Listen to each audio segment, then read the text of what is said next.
There's got to be some things that you're like, man, I wish I could tell the world about this. Oh, there's a lot of things, but mostly with immigration. I wish people knew that we're letting in criminals daily. The big issue for the Hill, for our region, is migration.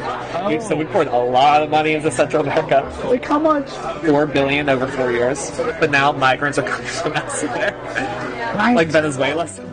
Somos de nacionalidad venezolana. Tenemos vuelo para Nueva York. Entonces, ¿le compraste un vuelo con Spirit? Sí, 40. sí. Entramos con la cita de CBP One por el puente fronterizo. So what is the end goal? Why are they allowing it? They want to change the demographics of the United States. So our aid goes to female prisons in Mexico. Some of them, yeah. Yeah. To like help train them up. I'm working with gender issues in Pakistan, so we're trying to recruit, retain, and advance more women in law enforcement. The question becomes, should we be spending U.S. taxpayers' money in our country on this issue, when it's that they don't seem to care about?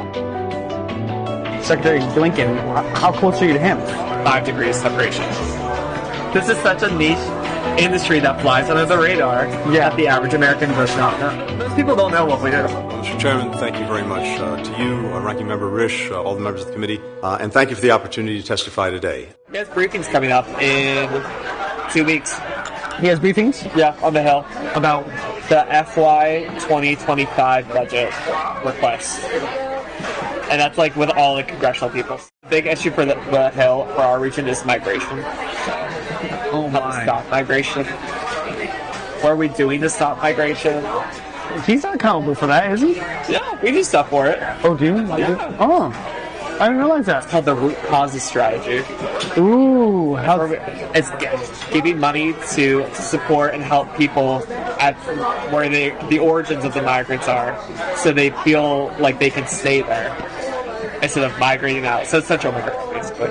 It's what? It's basically Central America, like Right. support and development. Oh. So we poured a lot of money into Central America. Like how much? $4 billion over 4 years. Oh, it's like a lot of money for those places. It's a lot of money. Is it doing anything? I think for them, yes, but now migrants are coming from elsewhere, Right. like Venezuela. So we're like, oh, this didn't solve that problem. Oh no. So what does he say to that? That looks bad for the administration, doesn't it? Yeah. Oh, it looks bad for any administration because no one solves migration. It's like the end all be all, like kill pill for politics. Right. And I feel like if anything, the other side's gonna win because of it. I know my dad used to complain about that. I'm like, oh, and like in my mind, I'm like, oh, that's not that much. And then I see the chart, I'm like, oh, that's a lot. Like compared to like 20 years ago. I was like, oh wait, they're on to something. And I don't know what to say to that. I really don't. I literally don't know. Like, what would the administration say to that?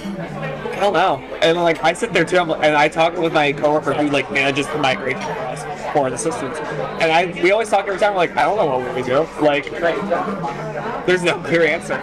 Do they do things within the foreign affairs departments that will have like this money going to these women? I mean, there's got to be some things that you're like, man, I wish I could tell the world about this. Oh, there's a lot of things, but mostly with immigration, because that's the one that where the left is really good for immigration.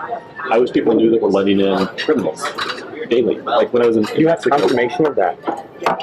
You have confirmation. Oh yeah. So all the good, honest, hardworking Mexicans stay in Mexico, and all the pieces of garbage come to the United States, and those are the ones that we let. We are literally, and the Mexican government has no reason to stop it because their garbage goes to another country and then sends money back to them.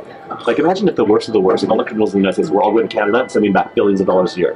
Why would you stop that? I wouldn't even change the numbers of like if we let in 100,000 Mexicans a year, I'm like, let in 100,000 Mexicans a year, just change the quality of the applicant. Make the say 100,000 Mexicans, but you can't have been in the U.S. illegally and you can't have a criminal record. So what is the end goal? Why are they allowing it?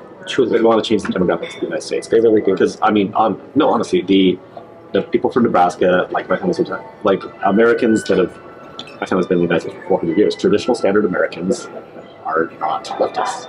Latin Americans all leftists, and it's just, it literally is. This is just to try to change that demographic.